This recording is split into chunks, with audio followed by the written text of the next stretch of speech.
je suis Sophie Panot, j'ai la direction marketing chez Webmécanique très fraîchement.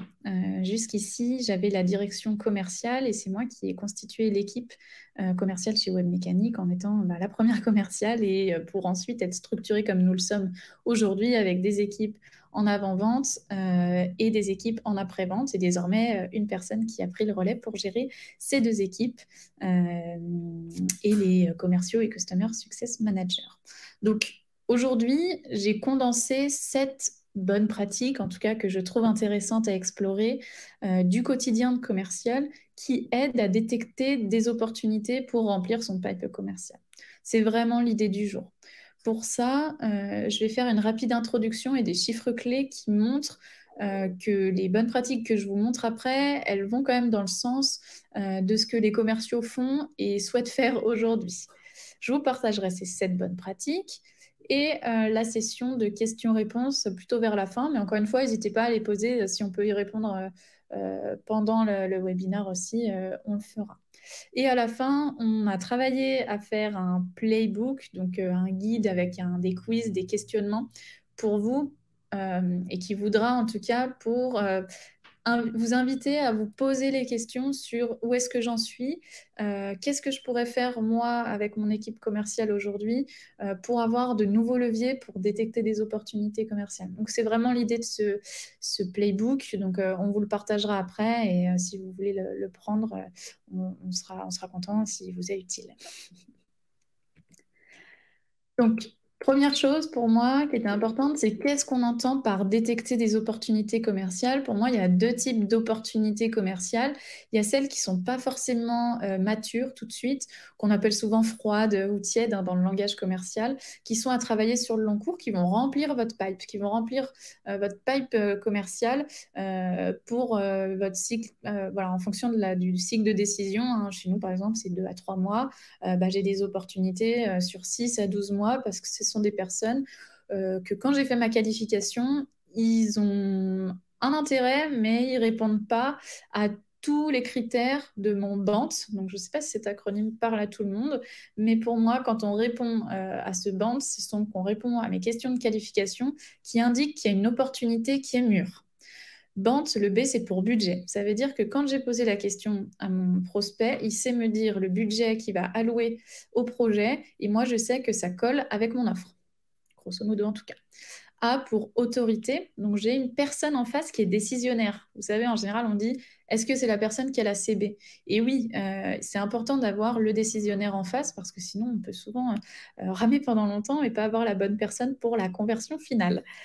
N pour need, besoin. J'aime bien cette question de confiance. C'est si le projet ne se fait pas, qu'est-ce qui se passe? Et là, si on vous dit gentiment, en vrai, rien.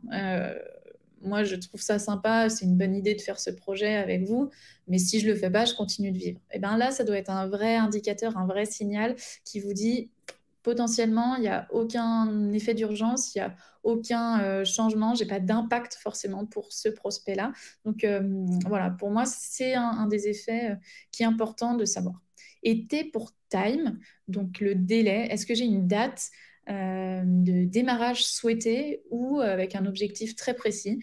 Mon prospect me dit je dois démarrer au 29 avril parce qu'à partir de là, je n'ai plus de solution que je remplace et il faut absolument que j'ai trouvé avant cette date. Ok, bon là, pour moi, c'est carré. Je sais que cette personne-là, il faut que je sois présente pour elle, pour répondre à son besoin et si elle démarre, je saurai avant cette date si c'est oui avec moi ou non. Voilà, donc j'aime bien avoir cette petite introduction sur les 2 typologies d'opportunités. Et pour moi, c'est important d'avoir les 2 dans son pipe commercial, vous l'aurez compris, hein, pour préparer le pipe de demain. Et puis, avoir des choses qui sont plus matures pour convertir assez rapidement, évidemment, et atteindre ses objectifs. Je vous partage également quelques chiffres qui me semblent clés. Il y en a un que je trouve intéressant, c'est 80% des équipes commerciales utilisent un CRM. Donc ça veut dire quand même qu'il y a 20% qui utilisent peut-être encore une feuille Excel ou un fichier papier. Donc il y a un vrai intérêt en tout cas à cet usage-là, mais c'est pas encore partout. Et ce qui m'intéresse dans cette stat aussi, c'est qu'on voit que presque la moitié des services marketing et services clients utilisent également un CRM. Donc quand on dit CRM, Customer Relationship Management, ou gestion de la relation commerciale en français, on se dit, est-ce que c'est vraiment pour mes commerciaux? Qu'est-ce que je mets là-dedans? Pour moi, un CRM, c'est dédié aux équipes commerciales essentiellement. Après, on peut le détourner. Mais c'est pour gérer sa base de données, avoir déjà tous les contacts, prospects, clients, avoir le suivi de ces contacts, donc le suivi de mes activités, mes relances, etc. On en parlera. Et tout ce qui est aussi gestion du pipe, des opportunités, avoir une visibilité sur mon pilotage commercial et de savoir qu'est-ce qui va arriver, qu'est-ce que je vais pouvoir signer, quels sont le chiffre d'affaires que j'ai réalisé, etc. Donc un vrai pilotage aussi, notamment pour le manager, mais aussi pour le commercial directement. Ici, il y a quelque chose qui nous invite à ne jamais lâcher, qui nous rappelle que 81% des ventes se font après le 5e appel. Alors, chers commerciaux, on lâche rien, c'est normal, ça prend un petit peu du temps. Ça veut dire aussi que ces appels, ce n'est pas forcément des relances. Ça va être peut-être un premier point de contact par téléphone, une qualification, un rendez-vous téléphonique de présentation, une proposition commerciale, une négociation. Donc, finalement, 5 appels, ça va assez vite. Mais voilà, je trouvais ça intéressant. 69% des commerciaux apprécient prospecter. Alors, je vous rejoins, ça dépend comment la question a été posée. Mais pour moi, dans la prospection, il y a des choses qui sont quand même sympas. C'est maintenant, surtout avec tout ce qu'on a en ligne, toutes les informations qu'on peut avoir, on va pouvoir créer une relation très tôt avec une personne. Et finalement, est-ce que c'est pas ça la prospection, cette approche directe-là, comme je peux souvent l'entendre, d'aller contacter des personnes pour me faire mon réseau? Ça peut être aussi vu comme ça, et donc je comprends que ce chiffre-là soit aussi élevé. Et 92% des entreprises affirment que leur priorité à l'avenir est de générer des prospects. Ça me semble évident, hein. Il y a évidemment la fidélisation si on le met en face, mais c'est évident que pour toute activité d'entreprise et de marque, il faut générer des prospects. Et se concentrer sur l'expérience client, pour moi, c'est important. En tant que commercial, vous êtes la vitrine de la marque. Et maintenant, avec les outils marketing, site web, etc., vous avez aussi de quoi être aidé pour une expérience client qui soit harmonieuse et appréciable par nos prospects. Je vous pose 2 questions, après je vous laisse tranquille. Ces questions-là, elles ne sont pas forcément pour moi. Je trouve que c'est intéressant de se poser ces questions pour soi, pour son activité, parce qu'en fonction de la réponse qu'on a, je ne vais pas avoir la même action, la même solution pour accompagner mon objectif. Donc, qu'est-ce qui vous manque selon vous pour atteindre vos objectifs commerciaux? Vous allez me dire, ça dépend, les fois, etc. Mais si vous deviez choisir une réponse, est-ce que c'est du temps? Et dans ce cas-là, si vous avez le budget, peut-être c'est le moment de recruter. Est-ce que ce sont des compétences nouvelles? Dans ce cas-là, pas hésiter à se former aussi, à se rechallenger. Si vous êtes là, je trouve ça chouette. Ça veut dire qu'on est dans une démarche aussi d'aller prendre les bonnes pratiques qu'on peut se partager entre nous en tant qu'experts du secteur. Est-ce que c'est une équipe solidaire? Dans ce cas-là, il y a pas mal de team building ou de jeux d'équipe aussi qui peuvent être intéressants. Je crois que c'est Up2. J'aime beaucoup ce qu'ils font. Ils proposent des challenges commerciaux pour justement souder les équipes. Et si c'est le manque d'un CRM, alors quand je dis un bon CRM, c'est le CRM qui vous convient, hein, qui répond à votre cahier des charges et à vos besoins. Si c'est le fait que vous n'avez pas un CRM ou qui est sous-exploité, bon, évidemment, ça va être important. Deuxième question, comment est organisée votre équipe commerciale? Ici, c'est plutôt de se dire, il n'y a pas de bonne réponse parce que ça va dépendre, hein, ça va dépendre de vous, combien vous êtes, comment vous êtes organisé, etc. Et votre secteur d'activité également. Ce qui va être intéressant, c'est de se dire, est-ce que vous arrivez à répondre très naturellement à la question que je vous pose, ou alors on ne sait pas trop, on l'a fait un peu au fur et à mesure, et finalement, tout le monde fait un peu tout. Et là, je vais vous inviter peut-être à trouver un de ces modes, alors soit le chasseur-cueilleur, où on a vraiment des équipes avant-vente et après-vente, soit le mode loup solitaire, chaque représentant, donc chaque commercial suit ses leads tout au long du parcours. Donc là, celui qui vend va aussi accompagner pour développer le compte à la suite, ça existe. Et puis après, le mode grappe, c'est un peu un intermédiaire, c'est des petites unités autonomes, donc par exemple 3-4 personnes qui à chaque fois suivent un client tout au long du cycle. Donc voilà, c'est plutôt des questions pour vous amener à vous à réfléchir un peu sur votre organisation et comment faire, pourquoi potentiellement j'atteins pas mes objectifs commerciaux toujours. Voilà, passons à ces fameuses 7 bonnes pratiques que je vais vous préconiser. La première, ce sont les réseaux sociaux. Ils deviennent maintenant incontournables. on va essayer de se concentrer sur autre chose que scroller dans le fil d'actualité et de regarder un petit peu de la veille de ce qui se passe, moi, je vais vous inviter à un LinkedIn Sales Navigator par commercial, en tout cas par chasseur, par personne qui suit. Pour moi, aujourd'hui, c'est une mine d'or. C'est-à-dire qu'on va pouvoir initier des discussions, donc c'est une approche directe, hein, je vais aller communiquer avec mes cibles, créer un lien, et ces cibles-là, je vais pouvoir les définir grâce à toutes les choses qui nous ont partagées dans LinkedIn. Donc là, en fait, si vous connaissez déjà les ciblages LinkedIn, classique sans Sales Navigator, là c'est une mine d'or. C'est-à-dire que là je vais vraiment pouvoir poser des questions très précises. Je veux toutes les directions marketing qui sont à Annecy, qui ont plus de 3 ans d'expérience, qui ont dans des entreprises avec plus de X chiffre d'affaires, plus de X personnes et qui ont la certification web mécanique. Je peux aller vraiment très précis et peut-être que vous en aurez que 10, mais au moins le message que vous partagerez derrière, il sera hyper approprié. Deuxième réseau social que je trouve pas mal, c'est Twitter. Vous allez pouvoir faire du monitoring de discussion, donc soit en masse, soit assez précisément sur les sujets. Donc par exemple, vous travaillez dans le marketing automation. Moi, je vais aller suivre les hashtags marketing automation. Je vais aller voir toutes les personnes qui parlent de ce sujet et une personne qui parle de ma marque que je n'aurais pas identifiée. Ah bah attends, il parle de ma marque, en plus il me recommande. Bon bah c'est peut-être le moment d'aller initier quelque chose avec lui. Et pourquoi pas recommandation, on en parlera, c'est un des 7. Et même ceux des concurrents. Quand je pense aux concurrents, on peut aussi aller détecter du coup des mécontents ou des personnes intéressées par un projet de votre thématique dans des groupes. Ça, c'est intéressant aussi. Donc, c'est de la veille. Et pensez qu'un commercial, quand il fait ça, ben, il passe pas son temps sur les réseaux sociaux comme on l'entend. Il fait de l'approche directe, quoi. Il travaille. Et aujourd'hui, on sait que c'est un vrai levier pour bien connaître, pour approcher. Et ça répondra à nos opportunités plutôt long terme. Parce que c'est rare de trouver des personnes, c'est vrai, hein, qui cherchent actuellement, bien que ça puisse arriver. Mais en tout cas, ça a créé ce réseau, ces relations. Et voilà. Donc, les réseaux sociaux, pour moi, c'est intéressant. Deuxième chose, ce sont les événements. Les événements, alors je m'incruste ou je suis moi-même l'événement. Quand je dis je m'incruste, ça peut être intéressant de trouver et de participer à des événements, soit de son secteur d'activité, soit du secteur d'activité que je cible.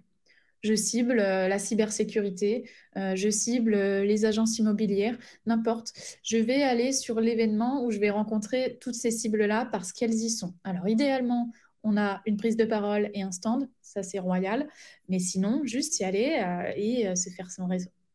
Ça c'est intéressant à moindre coût. Et en les organisant, alors voilà, ça va dépendre du budget, de l'investissement, du temps qu'on a, etc. Une bonne façon de créer des événements à moindre coût et plus accessible, je trouve que ce sont les webinars et les webinars avec des partenariats que vous pouvez trouver avec des personnes qui ciblent les mêmes cibles que vous. Donc, typiquement, nous, on cible les responsables commerciaux et marketing pour un autre produit chez nous. Et ben, je vais peut-être faire un partenariat avec un éditeur de logiciels d'un autre outil, rien à voir avec ce que chez Webmécanique on propose, mais qui a la même cible. Et ensemble, on va du coup croiser nos bases, essayer d'évangéliser sur les sujets qui nous tiennent à cœur, etc. Ça, en tout cas, moi, je trouve que c'est un des bons fonctionnements et encore une fois, à moindre coût. Les recommandations. Alors ça, aujourd'hui, c'est le meilleur taux de conversion que moi j'ai trouvé. C'est évident, hein, c'est ce qu'on appelle anciennement le bouche à oreille. On a déjà la confiance et on a déjà un projet qui a été certainement détecté. Donc, il y a des recommandations externes. Donc, appelez vos contacts de confiance. Demandez à partager des contacts intéressants. Alors, j'ai mis toutes les semaines, j'ai une personne qu'on a dans notre réseau qui fait ça, absolument fabuleux. Moi, je suis jamais allée dans ce niveau aussi avancé, mais j'aime bien le partager parce que je trouve ça incroyable comme démarche commerciale en tout cas, qui va rencontrer des nouvelles personnes, soit qu'elle capte sur LinkedIn et qu'après elle va appeler, soit directement sur des événements en région, et elle va dire, ben, tous les lundis, on s'appelle et on se partage les leads qu'on a eu, les prospects qu'on a eu cette semaine, et on voit s'ils peuvent être intéressants, s'ils sont dans nos cibles, et si jamais on se met en relation. Intéressant. Donc ça, c'était une piste plutôt en externe qui est intéressante. En interne également, en fait, je crois qu'on sous-estime le fait de pouvoir échanger avec nos collègues qui sont soit par exemple en après-vente et qui peuvent, eux, demander une recommandation au client qui est déjà content, s'il n'a pas quelqu'un dans son entourage, des amis qui travaillent dans le même secteur ou des boîtes dans son ancienne boîte, etc., qui seraient intéressés par votre produit ou votre service. Il y a la direction, souvent la direction, elle est souvent à l'extérieur, elle voit un peu, elle brasse du monde, etc. Alors, j'ose espérer qu'ils redonnent directement les contacts, mais n'hésitez pas à aller les demander aussi. Le support, quand on est une solution qui a un support technique ou support client au sens large, il y a aussi de quoi détecter ici. Donc peut-être là pour des détections de ventes croisées, ventes complémentaires d'ailleurs, hein, mais faut y penser en fait. Voilà, essayez de creuser en tout cas avec toutes les personnes qui sont dans la boîte, vos collègues. Si on les invite à y réfléchir, je suis certaine qu'il y aura quelques opportunités. Et bonus, nous, c'est ce qu'on a fait. On a créé un réseau d'apporteurs d'affaires. C'est-à-dire qu'on a des personnes qui sont nos ambassadeurs, mais même au-delà, hein, des apporteurs d'affaires. Donc, ils sont rémunérés quand ils nous apportent une offre qu'on signe. Et derrière, bah, après, il y a un vrai travail d'animation, idéalement, pour leur partager les nouveautés et puis les inviter à challenger, à les récompenser, etc. Mais des super taux de conversion. Le marketing automation. Donc, évidemment, Webmécanique, on propose les deux solutions. Donc, j'y crois énormément. Mais il n'y a pas que moi qui le dis. Il y a des stats. C'est l'alignement du commerce et du marketing. Comment le marketing aide le commerce à faire plus de volume de façon automatique et au moment où le projet a été détecté, le partager au commercial qui va pouvoir actionner. Il va actionner en ayant déjà des informations parce que le marketing automation, c'est des campagnes marketing qui vont nous donner l'information sur qui a fait quoi. Je m'explique. S'ils ont visité la page A, la page B, la page C de mon site, combien de temps ils sont restés, s'ils ont ouvert les derniers emails, s'ils ont téléchargé des guides, des ressources, vu des vidéos sur mon site. Et donc, le commercial, il va dire, OK, ben là, je pense qu'il est assez mûr, j'agis. Et en plus, je vais pouvoir orienter mon discours parce que je sais déjà ce qu'il a fait auparavant. Donc, c'est pour moi quelque chose qui est hyper intéressant et encore une fois, la possibilité d'aligner le commerce et le marketing au service d'un même objectif, hein, qui est générer des opportunités, du chiffre d'affaires pour sa marque, son entreprise que chaque service représente. 5e conseil, relancer les MQL. Ce que j'appelle un MQL, c'est un Marketing Qualified Lead. Donc, mode guerrier activé, je vais chercher un petit peu plus haut dans mon tunnel de vente. Donc, Marketing Qualified Lead, soit je les laisse dans mon marketing automation parce que j'ai beaucoup de volume et qu'en fait, j'ai déjà suffisamment de rendez-vous positionnés avec mes commerciaux. Le marketing automation fait le job. Soit, petit appel d'air, j'ai un petit peu de temps. Eh bien, c'est une des solutions. Je vais aller regarder toutes les personnes qui ont téléchargé mon dernier guide sur ma machine à outils Y. Toutes les personnes qui ont téléchargé ça, je vais leur passer un petit coup de fil pour savoir où est-ce qu'ils en sont dans le projet. Est-ce qu'en téléchargeant ça, c'est parce qu'ils recherchent une solution et est-ce que votre service peut répondre à ça? Bref, vous connaissez le job avec vos questions de qualif, etc. Pour moi, ça c'est cool. Ça vous permet de demander les informations à l'équipe marketing si vous en avez une et si vous avez des contenus qui gèrent ça. Et vous demandez vos critères, ils vous sortent la liste et vous, c'est parti. Vous avez une liste à approcher en fait assez facilement avec un bon prétexte aussi et un contexte. 6e point, s'outiller. Évidemment, pour moi, c'est essentiel d'avoir des outils, mais point trop n'en faut. Pour moi, le CRM, il est évidemment important. Ça fait partie de mon métier. C'est quelque chose quoi je crois énormément, ne serait-ce que pour le partage dans l'équipe. Et si vous êtes même tout seul, c'est votre deuxième cerveau, quoi. C'est hyper important. Et encore une fois, pour ce pilotage commercial qui va vous donner une vraie visibilité sur votre business. C'est essentiel. Et quand on est une équipe, évidemment, au moins on a les informations qui sont croisées. Un commercial part, j'ai tout l'historique de la conversation, des informations, des activités qu'il faudra faire à la suite, du chiffre d'affaires, etc. Donc c'est évidemment pour moi essentiel si vous n'en avez pas un. Et si vous en avez déjà un, qu'il soit bien renseigné, qu'il soit assez ludique, parce que c'est pareil, il y a beaucoup de stats sur combien de temps les commerciaux perdent sur le CRM ou les informations qui ne sont pas renseignées, etc. Un agenda, ça me semble assez facile à avoir, que ce soit un Outlook, un Google Calendar ou ce que vous voulez, hein, mais c'est les deux plus gros. Idéalement synchronisé avec votre CRM, comme ça vous mettez une seule fois vos activités et elles sont dans les deux. Moi, par exemple, c'est comme ça que je faisais. Je mettais tout dans le CRM, mais ça me mettait sur mon agenda. Et le matin, je voyais mon agenda. Je savais que j'avais à appeler, plus rendez-vous, plus suivi, etc. Des cartes de visite, votre LinkedIn. Le LinkedIn, j'en ai parlé. Un Sales Navigator, ça peut être pas mal. Et après, c'est là où vous fixerez votre limite. Mais pour moi, il y a des outils grâce au digital qui sont absolument fabuleux pour scraper, enrichir et communiquer. Ce qu'on appelle scraper, c'est aller prendre des informations donc, qui nous intéressent, donc nom, prénom, email, téléphone, entreprise, grâce à des outils qui permettent de le faire. Donc, soit je fais mon ciblage sur LinkedIn.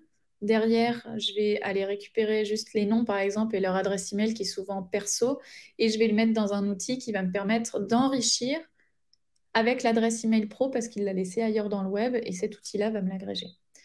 Donc ça, c'est bien. Et essayez, ça dépend dans quel type d'entreprise vous êtes, d'avoir un qui vous correspond. Et pas forcément parce qu'il y a un accord groupe, là, ce que je vous mets dans l'entreprise. Mais c'est important parce que ce sont encore des outils, il faut les exploiter, sinon ça ne sert à rien et ça ne sert à rien d'en avoir beaucoup, selon moi. Et dernière bonne pratique, c'est évidemment le suivi. Alors, réveiller le travaillomane qui sommeille en vous. Des fois, c'est laborieux, mais c'est la rigueur. C'est cette stat que je vous montrais au début, 5 appels en moyenne. Mais par exemple, il y a une autre stat, c'est la première réponse quand on fait de la prospection, elle est souvent au 3e contact, à la 3e prise de contact. Donc, ça veut dire qu'il ne faut rien lâcher, ça veut dire qu'il faut prendre un angle qui vous est propre, apporter une vraie valeur ajoutée. Après, je ne vous demande pas d'aller trop gratter. Enfin, je veux dire, on reste soft. Si la personne ne veut pas, elle ne veut pas. Mais en tout cas, pour moi, il faut être organisé. Je gère et je suis de près toutes mes activités de relance. Quand j'ai une activité qui est en rouge, franchement, il faut se dire, allez là, ça va pas, ça me prend 5 minutes. Un appel, ça prend 5 minutes. En plus, souvent, ils répondent pas. Je fais un email derrière, je rappelle le lendemain. Donc, c'est chronophage, c'est du temps comme ça. Mais il faut arriver à se motiver là-dessus. C'est la clé pour avoir les bonnes personnes. Et vos concurrents, potentiellement, le font. Et c'est ce qui fait qu'ils arrivent à les convertir derrière. Donc moi, je suis assez stricte là-dessus et c'est important de bien tous noter. Et bon, pour ça, un CRM, c'est essentiel aussi, sinon on se perd. Donc voilà, c'était pour moi les 7 bonnes pratiques que j'ai appliquées et que l'équipe applique chez nous et que je sais dans pas mal de secteurs qui fonctionnent, ça passe aussi par ces bonnes pratiques-là. J'espère que ça vous aide, que ça vous challenge un petit peu. Alors, il y en a certaines que j'imagine que vous faites déjà. On pourra, pendant les questions, aller creuser un petit peu plus si vous le souhaitez. Globalement, ça c'est une de mes citations, hein, faites preuve d'innovation dans vos approches directes avec les prospects. Ayez un texte qui est sympa. On a Stéphane Coulot, notre fondateur, il nous rappelle souvent qu'il y a une entreprise qui travaille dans le BTP. Ben, ils n'ont pas fait de la publicité Facebook, par exemple. Ils sont allés imprimer des petits flyers. Ils sont allés sur le parking de Point P, n'importe quelle surface de bricolage en tout cas. Et ils ont posé les flyers sur les voitures en fait. Parce que les artisans, ils sont à 8h ou à 7h là-bas. Et donc c'est là-bas que sont vos prospects. Et ça, c'est une approche innovante. Donc arrivez à vous creuser la tête pour essayer de capter vos prospects où ils sont avec un message qui leur parle, avec de l'impact. Et voilà, ça passe par les bonnes pratiques que je vous dis, mais il faut être ouvert là-dessus. Leur vocabulaire, il faut que ce soit le vôtre et vous soyez très clair sur ce que vous allez apporter. Ça paraît logique, mais j'aime bien le rappeler parce que des fois, voilà, on s'égare un petit peu, on a notre routine, nos textes, etc. C'est trop bien de se challenger et essayer de le faire régulièrement. Voilà, je vous remercie de m'avoir écouté jusqu'ici et je vous propose de passer aux questions-réponses.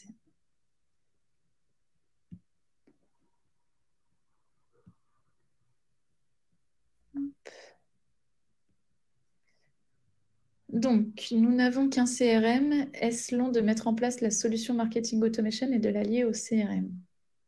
Alors, ça peut être très rapide, très facile. En gros, la mise en place d'un logiciel de marketing automation, elle peut se faire en 3 jours en moyenne de travail. Donc, ça va dépendre de l'intensité que vous y mettez. Et ça dépend également d'où est-ce que vous en êtes aujourd'hui dans votre stratégie marketing d'entreprise plus largement. J'ai envie de dire, si vous faites déjà des campagnes de marketing, que vous avez déjà des contenus, ça va aller très vite parce qu'en fait, vous allez mettre un système pour automatiser avec des idées de campagne qui vont aider le commerce. Donc, assez vite. Et après, bah, voilà, il y a des étapes quand même à suivre. On a de la documentation là-dessus aussi. Et si vous voulez qu'on en discute, n'hésitez pas. Nous, si on pense que vous n'êtes pas prêt, bah, on vous dit qu'il faut faire toutes ces choses-là en amont, un peu de l'anti-vente. Mais voilà, il faut se poser les questions pour être bien prêt. Mais sinon, c'est assez rapide en quelques jours de travail avec une équipe marketing et commerciale qui sont impliquées. Hop. Est-ce que vous avez d'autres questions? N'hésitez pas à les poser directement dans le question ou dans le chat. Quelle complexité pour intégrer des stacks marketing diverses? Bah, vraiment, ça va dépendre de ce qu'on appelle stack marketing, mais si c'est là le logiciel de marketing automation dont on parlait tout à l'heure, l'idéal, c'est quand même d'avoir une idée claire de son cycle de décision, avoir un petit peu de contenu, avoir une personne au moins qui soit dédiée. Elle n'est pas obligée d'y passer toute sa journée, mais d'être dédiée quand même à ce projet-là pour bien le suivre. Après, si c'est par exemple un Sales Navigator, ben, franchement, là, il faut les donner aux commerciaux directement. Il y a des solutions aussi comme la Growth Machine ou Alaxi qui permettent de faire de l'automatisation juste pour la partie commerciale. Qui sont intéressantes. Et là, si vous avez une équipe marketing en interne, ils peuvent vous aider pour réfléchir à quel type de campagne, donc combien de relances, quel message, etc. Mais c'est bien vous, au commerce, qui allez définir vos ciblages. Donc voilà, je dirais que la complexité, elle va dépendre de l'objectif et de l'outil qu'on suit. Mais si vous démarrez, faites des choses simples, hein, et étape par étape, c'est ça qui vient.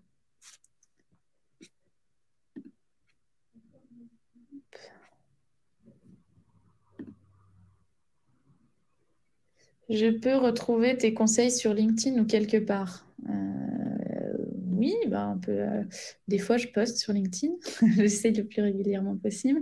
Après, nous, sur le blog de Webmécanique également, on a à cœur de partager des articles avec le plus de valeur ajoutée, en tout cas, qui peut aider les équipes commerciales dans leur quotidien, un petit peu comme les pratiques que je vous partage aujourd'hui. Et puis, si vous voulez qu'on continue les échanges sur LinkedIn, moi, avec plaisir, en tout cas, écrivez-moi.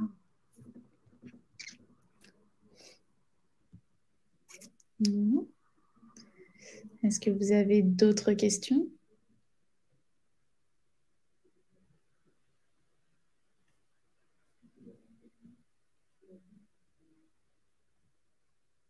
Très bien. Bah, écoutez, s'il n'y a pas plus de questions, moi je vous invite voilà, vous pouvez m'ajouter sur LinkedIn. Je crois qu'on a partagé mon profil. Comme ça, bah, si vous en avez a posteriori ou autre, vraiment avec plaisir pour échanger sur ces problématiques-là. Moi, c'est quelque chose qui m'intéresse et que j'aime partager. Et puis, vous pouvez également télécharger notre playbook, là, comme je vous l'avais présenté au début. Hop, je partage la slide. C'est un quiz, c'est un peu ce qu'on a vu maintenant. C'est des questions qui vous invitent à vous challenger, à savoir si tout ce qui est proposé, est-ce que ça peut être des pistes pour vous, pour votre marque, pour votre entreprise. Donc voilà, n'hésitez pas à le prendre tout de suite, à le partager à des personnes qui pourraient être intéressées aussi. En tout cas, je vous remercie pour votre attention et puis au plaisir d'échanger plus tard. Bonne journée à tous, au revoir.